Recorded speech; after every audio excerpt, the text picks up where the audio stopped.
Yun, so what's up guys? Good morning sa inyong lahat. Welcome back to my channel. So nandito na naman tayo, magra-ride na naman tayo sa kung saan man tayo pupunta. So nandito pa lang tayo sa Fairview, dito sa may tapat ng SM Fairview. Pupunta tayo ngayon ng Rizal. So i-document lang natin ulit guys yung ating biyahe.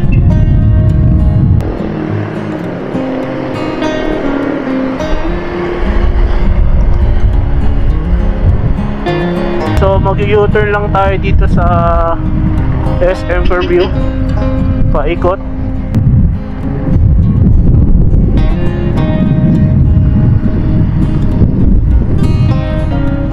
Kakaliwa tayo dito, going to Regalado. Yung kalsada na to guys is Mindanao Avenue na. Itong tatawirin natin. At yung Casamilan na yan guys, alam nyo ba na dyan nakatira si Coco Martin? What?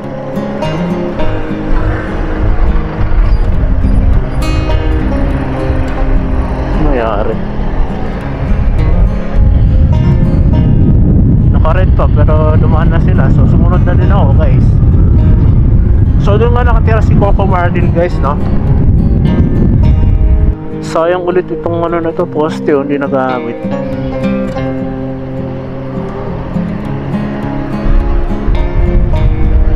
Hindi nila masyadong napaparalan guys.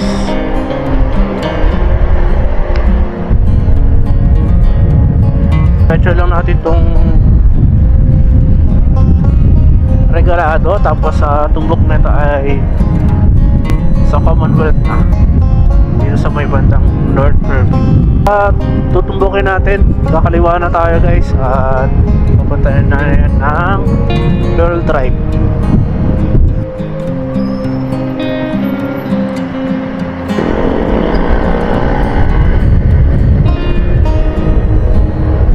Okay, so nandito na tayo sa FCM, Fairview Center Mall.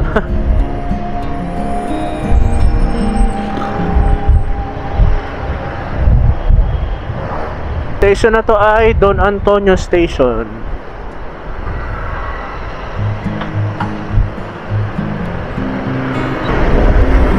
Sana matapos na to agad, no? Tagal gawin. Pasok na tayo ng Commonwealth. So, yung plasada na to guys ay napakalaki. Sa mga hindi taga Manila dyan, parang 10 lane yata ito eh, pagkabilaan na. Dito guys, magstay lang tayo dito sa motorcycle lane. Ewan ko ba, dati ang higpit-higpit nung motorcycle lane na to. Mag-uumpisa lang talaga yung gobyerno eh.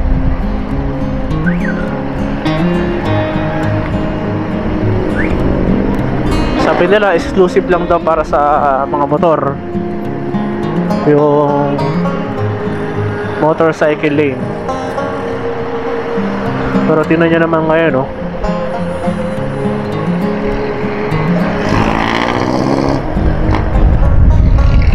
Okay, ito naman yung, hindi ko lang kung anong tawag sa station na to, pero ang laki yun. Basta dito yun sa may latex.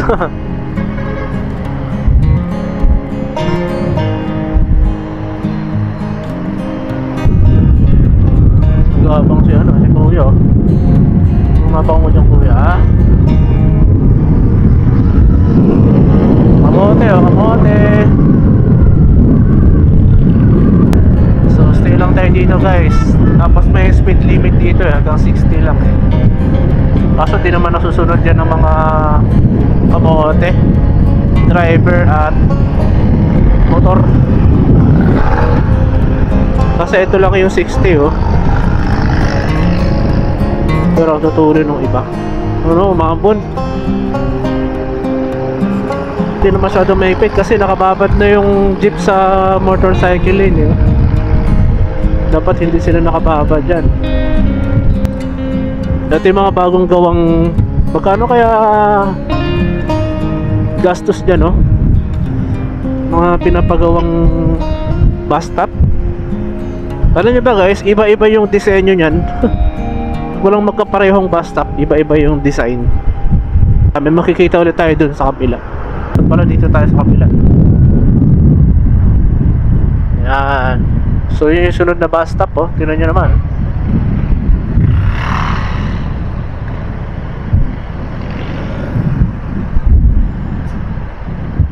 Mga nag-comment yan, di ba, yung disenyo parang ano, hindi talaga close na close. Paano na lang daw pag bumabagyo. Ang sipag nito pumunta sa mga gatherings, oh. Meron siya ng lahat ng ano, ng sticker ng mga vloggers. Okay, so akit tayo dyan mamaya, pag-ikot natin.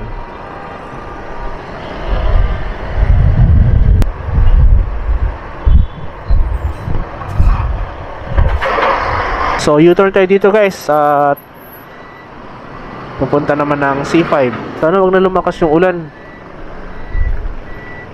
Although ambon lang siya, pero malakas din yan guys pag tumatakbo.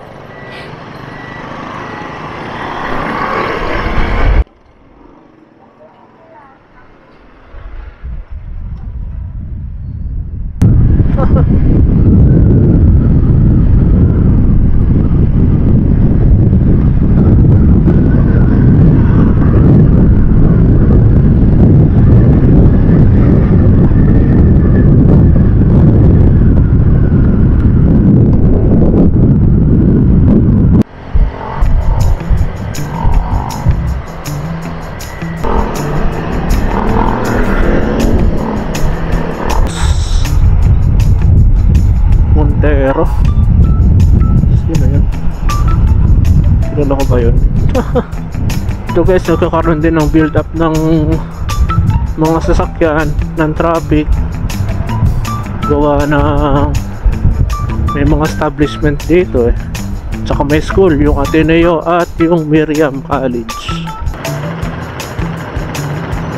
Akala dami bit-bit.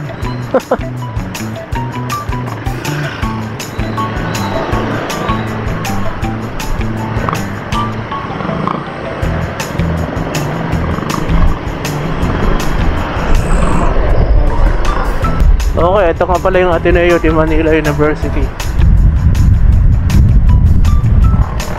So, diretso pa tayo, naihina ako.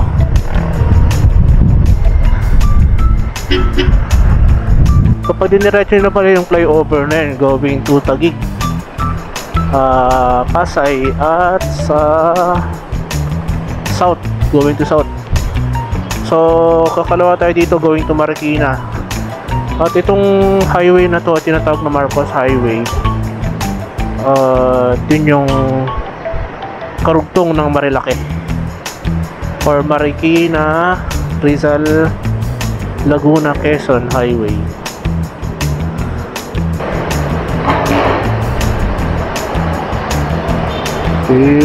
Dami nilang logo.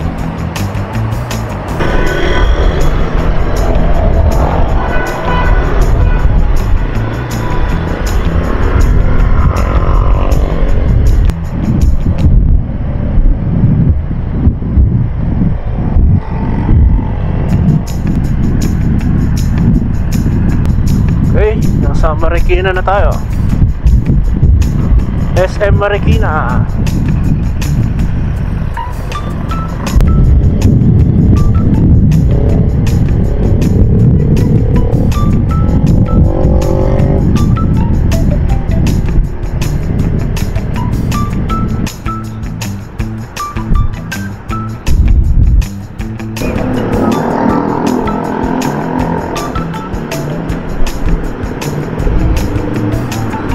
Pagkahapon nag-carwash ako. Kumpira, pagkadating ng hapon eh, mulan. Mahirap pa naman magpunas ng motor guys, tapos ulan lang din pala pagkatapos mo magpunas. Dito nga pala tayo dadaan sa may Pasig, no? Sorry, nakalimutan ko. So kapag diretso ka pa doon ng kaunti guys, dun sa may Marilaki. May dyan din doon sa may Cainta going to Taytay. Pero meron din dito sa may West Bank, dito sa may Manggahan, Pasig. Etong kalsada na to ay Amang Rodriguez. Yun lang. Dito traffic yun. Kasi may sangang daan dyan eh.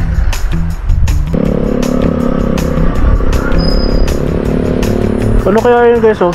Saan kaya papunta yung tulay na yan? Bawal dyan motor eh.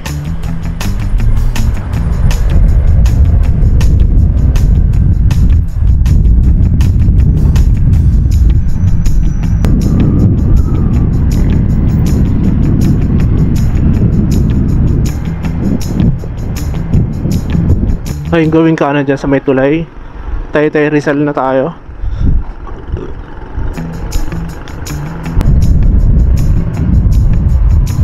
Huli oh.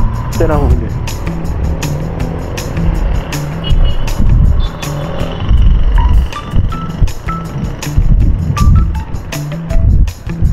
Ito pala sa Pasig pa pala to.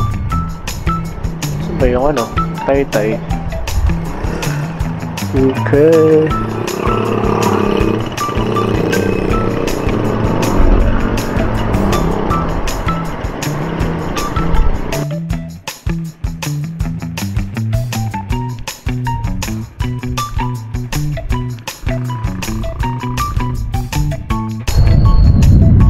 Overtake tayo dito.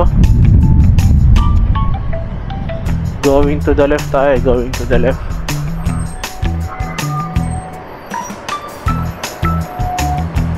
At yun na nga, so nandito tayo sa Taytay Rizal kung saan napakahaba ng paghinto natin dito. Parang hindi marunong yung mga nagka-traffic dito. Kaya nagkakaroon ng build up ng traffic dito kasi sobrang tagal ng ng pagpapag-go nila. Inaabot ng 6 minutes eh. Binilangan ko to eh. Inarasan ko to guys. Umabot ng 6 minutes mahigit. Gravity. Sana pag-aralan nila mabuti yung sitwasyon dito, no? Parang hindi sila marunong eh. Ewan ko lang, para sa akin hindi sila marunong. Hindi na talaga mga ito, tagal-tagal ng pago.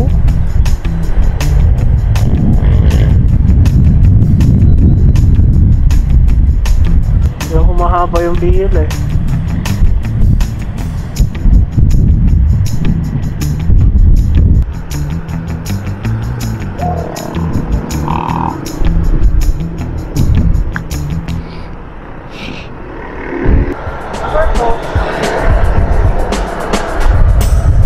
Okay, so nandito na tayo sa Taytay Tiangge.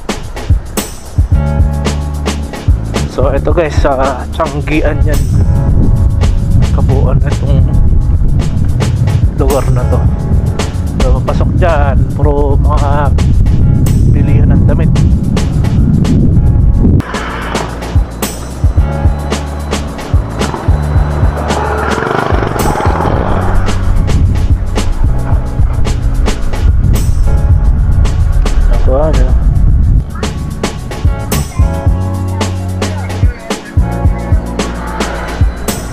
Okay, tapos kanan naman tayo dito. Papunta na tayo ng Angono Rizal.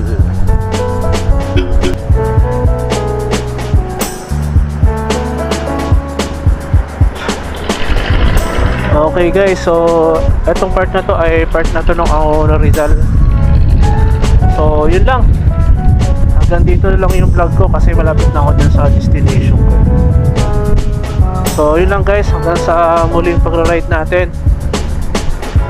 Maraming salamat sa pagsama niyo sa vlog ko. So yun lang guys, hanggang sa muling pagra-ride natin. Paalam.